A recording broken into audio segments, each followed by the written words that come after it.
Bapak Ibu sekalian, kita akan masuk dalam pembacaan firman Tuhan. Yang pertama, mohon bantuan Ibu Nirliana bacakan di dalam Mazmur 23 ayat 1 sampai 6. Kemudian 1 Petrus 2 ayat 1 sampai 25, mohon Ibu Sarma nanti bacakan. Silakan Ibu Nirliana.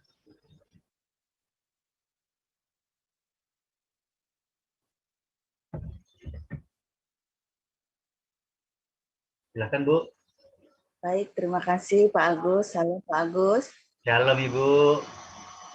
Berpol, salam Bu Ana. Salam Pak Wahyu Andika. Puji Tuhan, kembali kita berjumpa kembali dalam embun pagi hari ini. Dan mari kita sama-sama membaca firman Tuhan dari Mazmur 23 ayat 1 sampai 6. Demikian firman Tuhan. Tuhan adalah gembalaku, takkan kekurangan aku. Ia membaringkan aku di padang yang berumput hijau. Ia membimbing aku ke air yang tenang. Ia menyegarkan jiwaku. Ia menuntun aku di jalan yang benar oleh karena namanya. Sekalipun aku berjalan dalam lembah kekelaman, aku tidak takut bahaya, sebab Engkau besertaku. Gadamu dan tongkatmu, itulah yang menghibur aku. Engkau menyediakan hidangan bagiku di hadapan lawanku. Engkau mengurapi kepalaku dengan minyak, pialaku penuh melimpah. Kebajikan dan kemurahan belaka akan mengikuti aku seumur hidupku. Dan aku akan diam dalam rumah Tuhan sepanjang masa. Demikian. Terima kasih Bu. Silakan Ibu Sarma. Baik, shalom Pak Agus. Shalom Bu. Saya akan membacakan firman Tuhan dari 2 Petrus 1 sampai 25. Beginilah firman Tuhan. Karena itu buanglah segala kejahatan, segala tipu muslihat dan segala macam kemunafikan, kedengkian dan fitnah. Dan jadilah sama seperti bayi yang baru lahir, yang selalu ingin akan air susu yang murni dan yang rohani, supaya olehnya kamu bertumbuh dan beroleh keselamatan, jika kamu benar-benar telah mengecap kebaikan Tuhan. Dan datanglah kepadanya, batu yang hidup itu, yang memang dibuang oleh manusia, tetapi yang dipilih dan dihormat di hadirat Allah. Dan biarlah kamu juga dipergunakan sebagai batu hidup untuk pembangunan suatu rumah rohani bagi suatu imamat kudus, untuk mempersembahkan persembahan rohani yang karena Yesus Kristus berkenan kepada Allah. Sebab ada tertulis dalam kitab suci, sesungguhnya aku meletakkan di Sion sebuah batu yang terpilih, sebuah batu penjuru yang mahal, dan siapa yang percaya kepadanya tidak akan dipermalukan. Karena itu bagi kamu yang percaya, ia mahal, tetapi bagi mereka yang tidak percaya, batu yang telah dibuang oleh tukang-tukang bangunan telah menjadi batu penjuru, juga telah menjadi batu sentuhan dan suatu batu sandungan. Mereka tersandung padanya, karena mereka tidak taat kepada firman Allah, dan untuk itu mereka juga telah disediakan. Tetapi kamulah bangsa yang terpilih, imamat yang rajani, bangsa yang kudus, umat kepunyaan Allah sendiri, supaya kamu memberitakan perbuatan-perbuatan yang besar dari Dia yang telah memanggil kamu keluar dari kegelapan kepada terangnya yang ajaib. Kamu yang dahulu bukan umat Allah, tetapi yang sekarang telah menjadi umatnya, yang dahulu tidak dikasihani, tetapi yang sekarang telah beroleh belas kasihan. Saudara-saudaraku yang kekasih, aku menasihati kamu, supaya sebagai pendatang dan perantau, kamu menjauhkan diri dari keinginan-keinginan daging yang berjuang melawan jiwa. Milikilah cara hidup yang baik di tengah-tengah bangsa-bangsa bukan Yahudi, supaya apabila mereka memfitnah kamu sebagai orang durjana, mereka dapat melihatnya dari perbuatan-perbuatanmu yang baik dan memuliakan Allah pada hari Ia melawat mereka.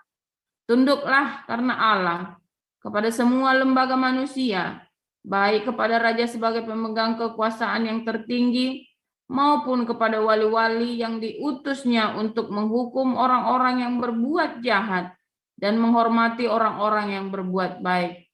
Sebab inilah kehendak Allah, yaitu supaya dengan berbuat baik kamu membungkamkan kepicikan orang-orang yang bodoh. Hiduplah sebagai orang merdeka dan bukan seperti mereka yang menyalahgunakan kemerdekaan itu untuk menyelubungi kejahatan-kejahatan mereka, tetapi hiduplah sebagai hamba Allah. Hormatilah semua orang, kasihilah saudara-saudaramu, takutlah akan Allah, hormatilah raja. Hai kamu hamba-hamba, tunduklah dengan penuh ketakutan kepada Tuhanmu, bukan saja kepada yang baik dan peramah, tetapi juga kepada yang bengis. Sebab adalah kasih karunia, jika seorang karena sadar akan kehendak Allah menanggung penderitaan yang tidak harus ia tanggung. Sebab dapatkah disebut pujian, jika kamu menderita pukulan karena kamu berbuat dosa? Tetapi jika kamu berbuat baik dan karena itu kamu harus menderita, maka itu adalah kasih karunia pada Allah. Sebab untuk itulah kamu dipanggil, karena Kristus pun telah menderita untuk kamu dan telah meninggalkan teladan bagi kamu, supaya kamu mengikuti jejaknya. Ia tidak berbuat dosa dan tipu tidak ada dalam mulutnya. Ketika ia dicaci maki, ia tidak membalas dengan mencaci maki. Ketika ia menderita, ia tidak mengancam, tetapi ia menyerahkannya kepada Dia yang menghakimi dengan adil. Ia sendiri telah memikul dosa kita di dalam tubuhnya di kayu salib, supaya kita yang telah mati terhadap dosa, hidup untuk kebenaran. Oleh bilur-bilurnya kamu telah sembuh.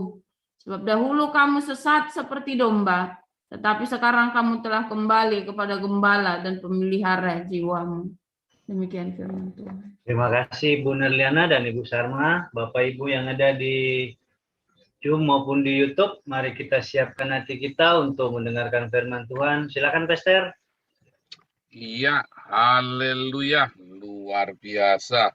Tuhan Yesus sangat baik buat kita semua ketika kita jadi orang-orang yang tidak berretorika, ya, maka di situ akan ada rema, dan itulah yang akan menuntun Anda, ya.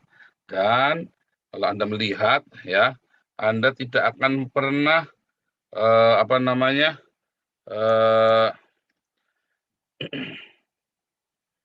mendapatkan, menemukan, ya, kebenaran yang sejati apabila Anda selalu hidupnya di dalam retorika. Kenapa ketika Anda retorika, Anda nggak bisa mendapatkan kebenaran sejati? Ya karena Anda beretorika, ya Anda dapatnya retorika. Ya kan, garbage in, garbage out. Sampah yang masuk, ya itu sampah pula yang keluar. Ya, kalau Anda belajar untuk tidak beretorika, maka engkau akan menemukan Tuhan yang sejati. Kalau engkau hidupnya dalam retorika, maka engkau akan menemukan Tuhan yang retorika. Itulah hukumnya seperti itu. Anda mau terima mau enggak, itulah kenyataannya. Anda mau terima mau enggak, itulah yang terjadi. Ya, Anda mau memaksa pun, oh enggak begitu. Ya pokoknya coba saja kalau Anda percaya. Kan gampang kan? Semua kan bisa dicoba. Nah, kalau saya udah tak coba. Ya. Maka dari itu, ya, ketika saya mengatakan Tuhan adalah gembalaku, oh tak coba, Saudara. Ya, Saudara berani ngomong Tuhan gembalaku, tinggal Anda memutuskan Anda mau jadi kambing apa jadi domba. Oh, dia adalah gembala kita. Oh, saya manusia apa? Oh, manusia lebih kejam. Ya, manusia itu lebih jahat. Ya. Makanya Tuhan kasih ilustrasi tentang Raja Wali, kasih ilustrasi tentang domba, kasih ilustrasi tentang merpati. Allah memperkenalkan karakter-karakter mereka yang jauh lebih mulia daripada manusia. Ya kan? Oh, binatang kok lebih mulia daripada manusia? Iya. Tidak ada binatang yang menyia-nyiakan nyawa binatang lain. Ya kan? Kemarin kita sudah bahas. Manusia itu seringkali menyia-nyiakan nyawa makhluk lain atau bahkan nyawa sesamanya sendiri. Disia-siakan. Justru manusia itu akan menjadi lebih jahat, lebih buruk daripada binatang, ya, ketika manusia tidak mengenal Tuhan Yesus, tidak mengenal kasih. Apakah harus selalu mengenal? Oh, enggak. Tetapi orang-orang yang tidak mau mengampuni itu lebih buruk daripada binatang. Seringkali binatang justru lebih mudah mengampuni. Anda gebukin anjing Anda tetap mengampuni, nggak kepahitan sama Anda itu anjingmu itu loh. Ya kan? Anjingmu itu digebuki gitu ya. Terus Anda tetap kasih makan, dia nggak kepahitan sama kamu. Tapi kalau Anda nggak kasih makan, ya hanya kamu digebuki sama anjingmu itu ya. Coba kamu punya anak, kamu gebuki anakmu kepahitan, saudara. Paling bisa bunuh orang tuanya ya. Kadang-kadang mau dibeliin motor nggak dikasih. Ya, dan seterusnya. Kita nggak membahas hari itu ya hari ini. Tetapi saya lagi cerita kepada Anda, bagaimana orang-orang yang benar-benar tahu bahwa Tuhan adalah gembala. Anda mau jadi kambing, nyeruduklah. Ya, mana kambing bisa digembalakan? Nggak bisa. Kambing ya diumbar, tempat sampah. Ya kan? Bisa sampai kata rumah tadi kita bahas tentang kambing sama domba tadi sepanjang jalan sama Pak HW sama ini ya sama Pak Edi, Pak HW, Pak Yus kita cari bahas tentang domba sama kambing itu ya. Kambing itu jahat loh. Ya, bisa nyeruduk, dia bisa makan sampah, dia makan segala macam. Ya kan? Dia bisa ada tiba-tiba ada di atas pohon, ada di atas rumah, karu-karuan. Tetapi kalau kita menjadi di dalam ladang penggembalaan, ya, kawanan domba penggembalaan, maka kita akan hidup di dalam kawanan domba itu dengan kesetiaan. Dan nggak lari-lari, ada satu yang lari dicari sama Tuhan Yesus. Jadi kalau kapan-kapan kita cerita, kenapa Tuhan Yesus cari yang satu yang 99 ditinggal, tuh ya, Lukas 15, ayat 1-7. Ya kan, domba yang hilang, yang 99 yang tinggal, yang satu dicari. Kenapa harus ditinggal? Kenapa Tuhan percaya satu yang 99 tinggal? Itu ya. Satu hilang, 99 tinggal. Ya, intinya karena yang 99 itu tinggal dalam kawanan, akan aman. Ya, ditinggal di dalam kawanan. Nah, Anda harus tinggal di dalam kawanan. Nah, beberapa orang senang menyendiri. Saya sangat sedih ya ketika ada beberapa teman yang maunya menyendiri, nggak bisa, nggak mau bergabung. Ya, karena saya tahu ketika Anda bersentuhan dengan orang lain akan terjadi gesekan. Tetapi disitulah ya, di dalam gesekan itulah sebetulnya Anda akan didewasakan. Mungkin pertama Anda akan kaget dengan gesekan itu. Tapi kalau Anda mau tetap menunjukkan kebajikan, menunjukkan kemurahan hati, ya kalau orangnya sudah berkhianat ya mau gimana, udah nyebrang ke musuh kita susah ya. Anda mau menunjukkan kemurahan hati kepada orang yang sudah nyebrang musuh, salah-salah Anda ditusuknya pula benar-benar ya kan. Nah itu memang repot, makanya kita susah. Kalau ada orang sudah nyebrang ke musuh kita susah. Tapi selama orang itu masih ada dalam kawan kita, ya kalau ribut itu salah paham, saudara. Jangan diperbesar. Tapi kalau itu sudah nyebrang ke musuh ya memang susah. Makanya kan di 2 Yohanes 1:9 itu bilang jangan kasih salam lagi. Kalau di sini musuh, udah terang-terangan memusuhi bersama dengan musuh. Nah, kalau masih di dalam itu dalam kawanan domba itu ya namanya kalau orang ada gesekan domba berantem sama domba tanduk-tandukan begitu kan, itu namanya di dalam kawanan domba, saudara. Ya. Tetapi begitu domba ini lalu pergi ke sarang serigala, lalu dia acak serigala itu datang untuk ngacak-acak 99 domba ini, yang ada dalam kawanan ini, wah itu harus diusir. Jangan dikasih salam. Weh, bro, apa kabar? Lama dah ketemu. Wah, dia datang di bawah serigala datang masuk ke dalam kawanan domba. Oh, suara kurang keras ya, saya lupa sebentar. Suaranya tadi kurang keras nggak ya? Apa pecah ya? Sekarang keras. Sekarang bagus, Pastor. Kurang keras ya? Oke, sorry ya. Nah, ini pasti lebih baik sekarang ya.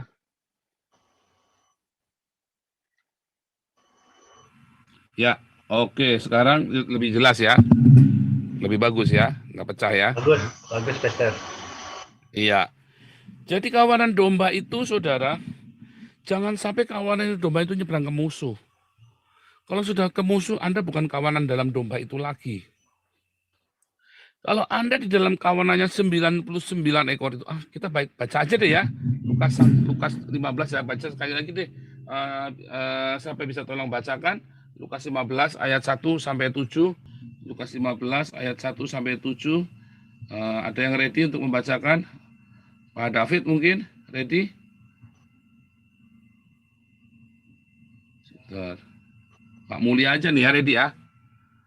Pak Mulia. 3 rakaat nggak nih Pak Mulia? Silakan Pak Ya. Mulia, Lukas 15 ayat 1 sampai 7. Lukas 15 ayat 1 sampai 7. Para pemungut cukai dan orang-orang berdosa biasanya datang kepada Yesus untuk mendengarkan Dia. Maka bersungut-sungutlah orang-orang Farisi dan ahli-ahli Taurat. Katanya, Ia menerima orang-orang berdosa dan makan bersama-sama dengan mereka. Lalu Ia mengatakan perumpamaan ini kepada mereka. Siapakah di antara kamu yang mempunyai 100 ekor domba, dan jikalau ia kehilangan seekor di antaranya, tidak meninggalkan yang 99 ekor di padang gurun dan pergi mencari yang sesat itu sampai ia menemukannya, dan kalau ia telah menemukannya, ia meletakkannya di atas bahunya dengan gembira. Dan setibanya di rumah, ia memanggil sahabat-sahabat dan tetangganya serta berkata kepada mereka, bersukacitalah bersama-sama dengan aku, sebab dombaku yang hilang itu telah kutemukan. Aku berkata kepadamu, demikian juga akan ada sukacita di sorga karena satu orang berdosa yang bertobat, lebih daripada sukacita karena 99 orang benar yang tidak memerlukan pertobatan. Demikian Ya, firman Tuhan. oke, luar biasa ya, luar biasa. Kalau Anda melihat ya, mengapa si gembala ini berani meninggalkan yang 99 ekor? Karena 99 ekor ada di dalam kawanan, tidak di tempat yang aman, di tempat yang benar, dan jauh dari kejahatan. Tapi dia akan cari yang satu. Kenapa? Yang satu tuh biasanya di tempat yang bahaya. Dia harus cari sampai dapat. Kalau yang 99 ekor ini ada di dalam kawanan penggembalaan, maka si jahat pun ya akan lebih sulit. Ya, karena domba-domba ini kan mereka kan bergerombol begitu kan. Si jahat ini nggak bisa sembarangan masuk, saudara. Dia akan mengembik rame-rame juga. Dan pasti didengar sama gembala aja. Karena dia akan mengembik rame-rame, teriak. Makanya di dalam komunitas yang seperti ini, ketika kita saling mendoakan bersama-sama, jawaban doa itu menjadi lebih. Anda nggak punya iman, ternyata orang ini punya iman. Orang ini nggak punya iman, yang lain punya iman. Beberapa orang ini punya iman ketika mendoakannya. Makanya doanya kan dibacakan kan, supaya yang lain mendengar dan mengaminkan, iya pasti terjadi Tuhan. Kan begitu kan? Ketika Anda mendengarkan doa itu dibacakan kan saling mengaminkan. Doa itu yang di YouTube juga mengaminkan. Ada 3.000 orang mengaminkan. Mungkin 3.000 orang yang percaya hanya 100, ya tetap kan ada yang percaya, tetap banyak. Makanya banyak orang mengalami terobosan di embun pagi ini. Apakah doanya saya? Ya bukan, doanya kita semua. Itulah kawanan yang 99 itu. Nah yang satu yang minggat ini ya itu tadi. Orang-orang yang menyendiri. Wah itu mudah diterkam itu. Orang-orang yang kepahitan, nggak mau kumpul lagi, sakit hati. Ya mungkin terkucil. Nah makanya kita samperin satu-satu. Jangan sendirian. Kesambet luntar. Kan begitu bahasanya kan begitu kan. Jangan sendirian loh. Kumpul sama yang lain. Tapi di dalam kumpul bisa nggak mereka saling bertengkar? Ya bisa. Bisa, tetap ada masalah, ada. Tetap ada kasus, ya ada tetap. Makanya saya selalu berkata, ya jangan sampai ruwet polisi segala macam lah kalau ada kasus-kasus begitu. Kita difitnah di apa, ya sudah lah. Yang penting kita klarifikasi yang jelas ini kejadiannya. Orang lapor saya sudah, orang yang lain juga tahu kok, ya kan. Dan kita nggak pernah tinggalin orang, kecuali orang itu mengkhianati kita atau memfitnah kita. Lah kita mau apa? Kita mesti klarifikasi. Atau orang mau meres kita, ya nggak mau. Ya jangan. Ya, saya dari kecil kalau ada orang malak saya nggak mau ya. Pak, tapi kan kalau disuruh berjalan 1 mil kan sudah, itu kan jalan 1 mil, berjalannya 2 mil, bukan minta duit kan. Kalau ada orang minta uang 1 dinar, belikanlah 2 dinar, nggak ada tuh aja suka jadi begitu. Makanya kalau ada orang minta uang sama saya, nggak pernah tak kasih. Tapi kalau ada orang jalan sama saya, minta berjalan ditemani sampai 2 mil, ya saya ikut jalan. Kalau ada orang minta jubahmu, berikan bajumu. Artinya dia memang lagi membutuhkan, kasihkan sekalian. Tapi kalau minta uang, ya jangan. Ya jangan jadi kasih. Ya, kalau ada orang yang malakin Anda, ya jangan dikasih. Kalau ada orang minta uang anaknya bayar di sekolah, tapi nggak mau kasih nomor rekening sekolahnya, tapi maunya Anda kasih duitnya ke dia tunai, ya jangan dikasih, jangan pernah dikasih. Biasanya akhirnya bablas. 99% bablas, yang 1% ya memang, tapi bablas, mendingan jangan. Nah, kita baik lagi dalam kawanan domba. Kawanan domba bisa saja terjadi banyak masalah. Tapi dia tetap dalam kawanan, jangan takut. Karena gesekan-gesekan itu akan membuat Anda menjadi semakin erat. Gesekan-gesekan itu membuat Anda saling kenal. Bukan terus Anda jadi jaga jarak, bukan. Tetapi Anda menjaga hati masing-masing. Makanya ketika lagi berantem di antara gitu, Anda jangan terus memaki dia habis-habisan, memusuhi dia, jangan. Ya. Beda kalau dia sudah berkhianat, nyebrang ke musuh, dia bawa serigala masuk ke dalam kawanan domba. Oh ya dihalau, ya jangan sampai. Kepukin, ya kan, kepukin kalau udah begitu. Nah, tapi kalau selama dia masih, makanya saya selalu bilang ya, selama dia belum nyebrang ke orang Islam, dia mau ngomong apa aja paling buat kita buat bercandaan di sini. Tapi kalau sudah nyebrang ke orang Islam, oh sudah, saya marah justru karena orang-orang ini nyebrang kepada orang Islam, meminta tolong kepada orang Islam buat nyerang kita. Komunitasnya Anda dan saya ini, komunitas kita ini, kawanan domba ini. Makanya saya marah sekali, saudara. Saya marah sekali, sangat marah. Ya. Bukan karena kamu menjelek-jelek, kamu jelek-jelek sama ini malah buat bercanda kita sama-sama itu.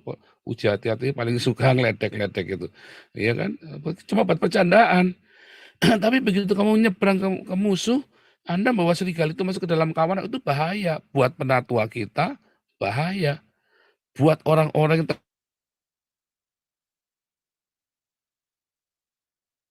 terdaftar, apalagi yang Anda sampaikan nggak benar semua, fitnah semua. Ya kan? Nah, itu sangat bahaya. Dan kita bukan orang yang suka laporin ke polisi masalahnya kan. Kendalanya begitu kan. Yang dikit-dikit lapor. Kan kita nggak orang yang begitu. Tetapi kita akan support orang seperti Pak Manapul, ya kita support. Ya. Tapi bukan kita yang laporin. Ya, tahu ya bedanya ya. Nggak mau buang waktu, kita buang seperti itu. Daripada kita buat berantem, mendingan buat kita membangun damaris lagi kan. Tetapi dasarnya orang-orang kalau hidup di dalam penggembalaan, ya, orang-orang yang dasar kambing-kambing kurang ajar ini kan, yang makan sampah ini, makanya sampah ya, ya dia memang biang kerok kambing-kambing ini. Beda dengan domba-domba yang menurut. Ya, kalau bilang kambing-kambing ini kan saling menanduk dan menyerang kan.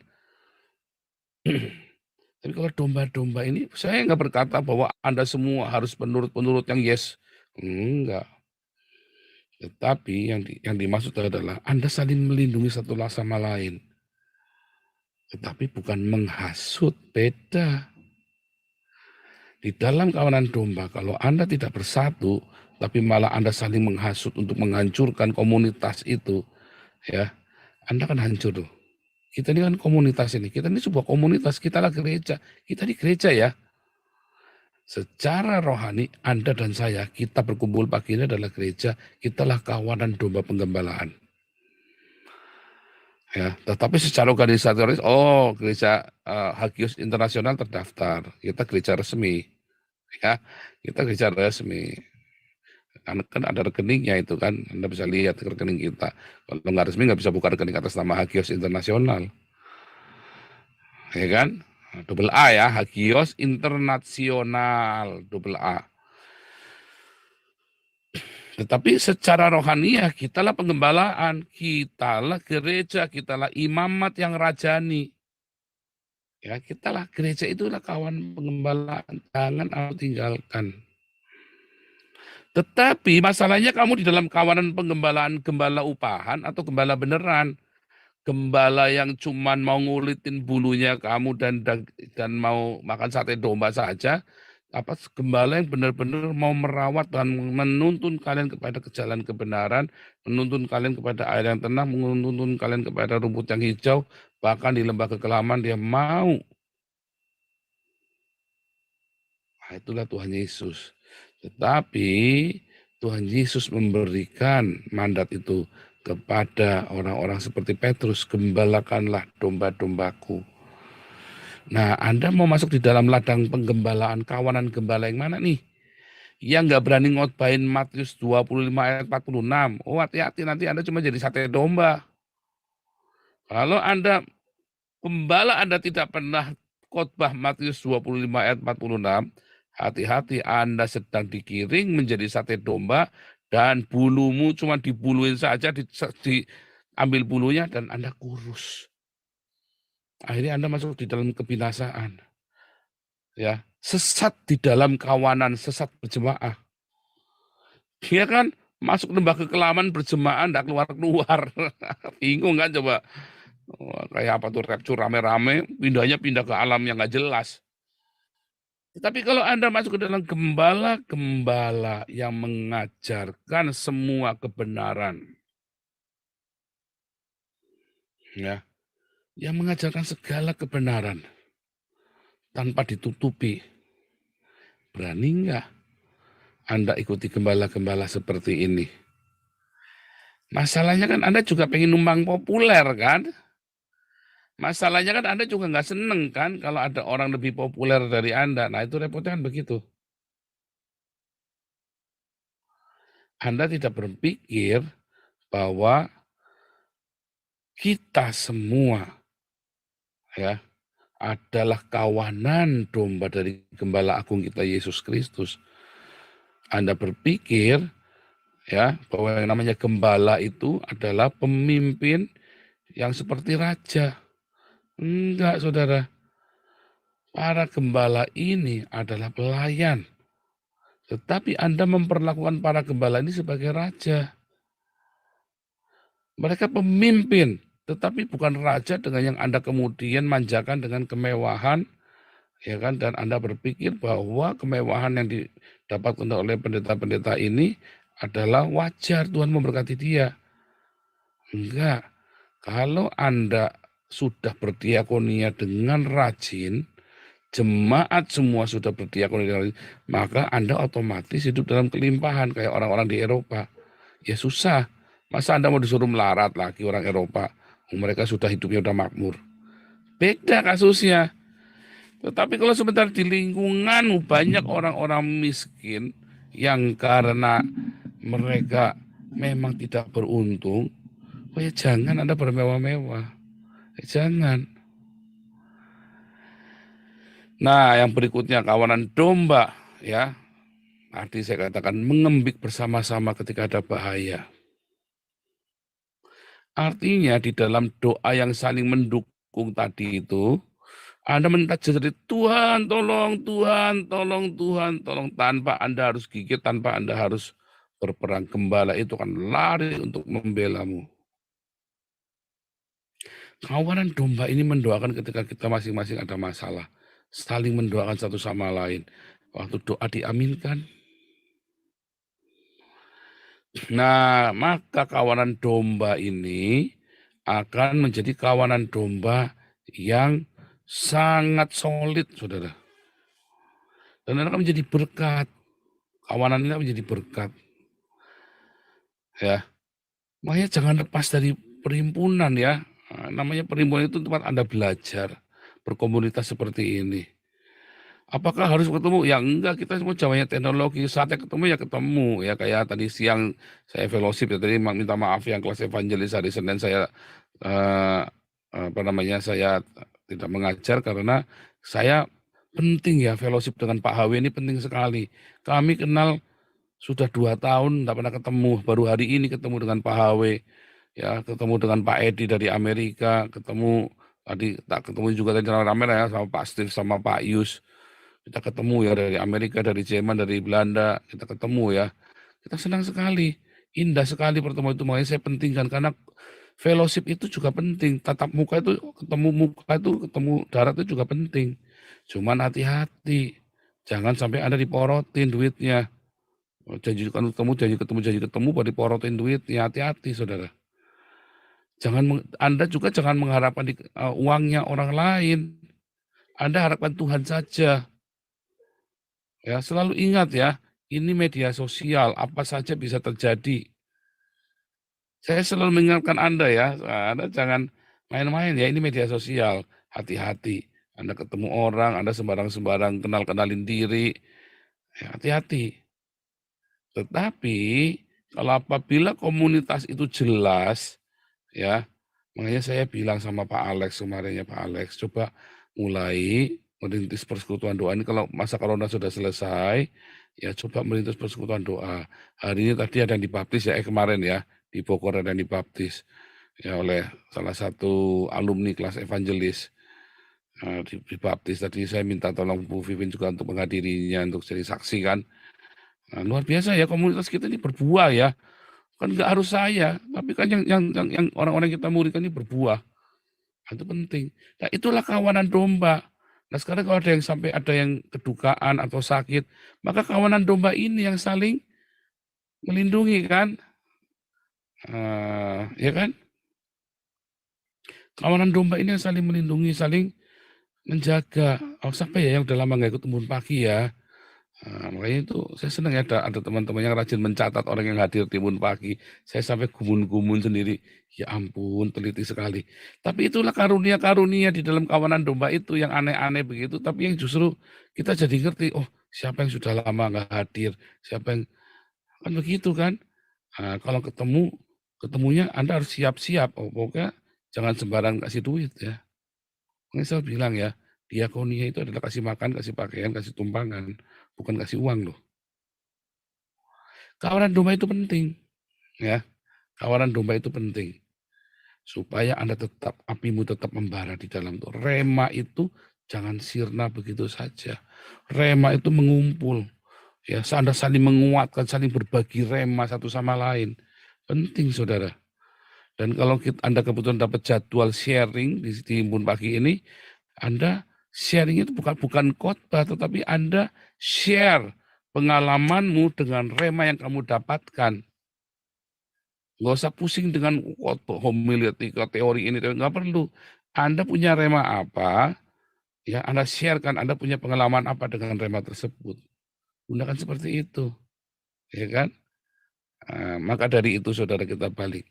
Kawanan domba ini, ya. Ayo berbuatlah kebajikan. Karena ketika Anda difitnah, ketika Anda orang berusaha mencelakai Anda, maka kebenaranmu, ya kan, baju sirahmu itu yang akan melindungimu. Ya, baju sirah di kayu sune, righteousness atau sadek. Ya, baju sirah kebenaranmu itu.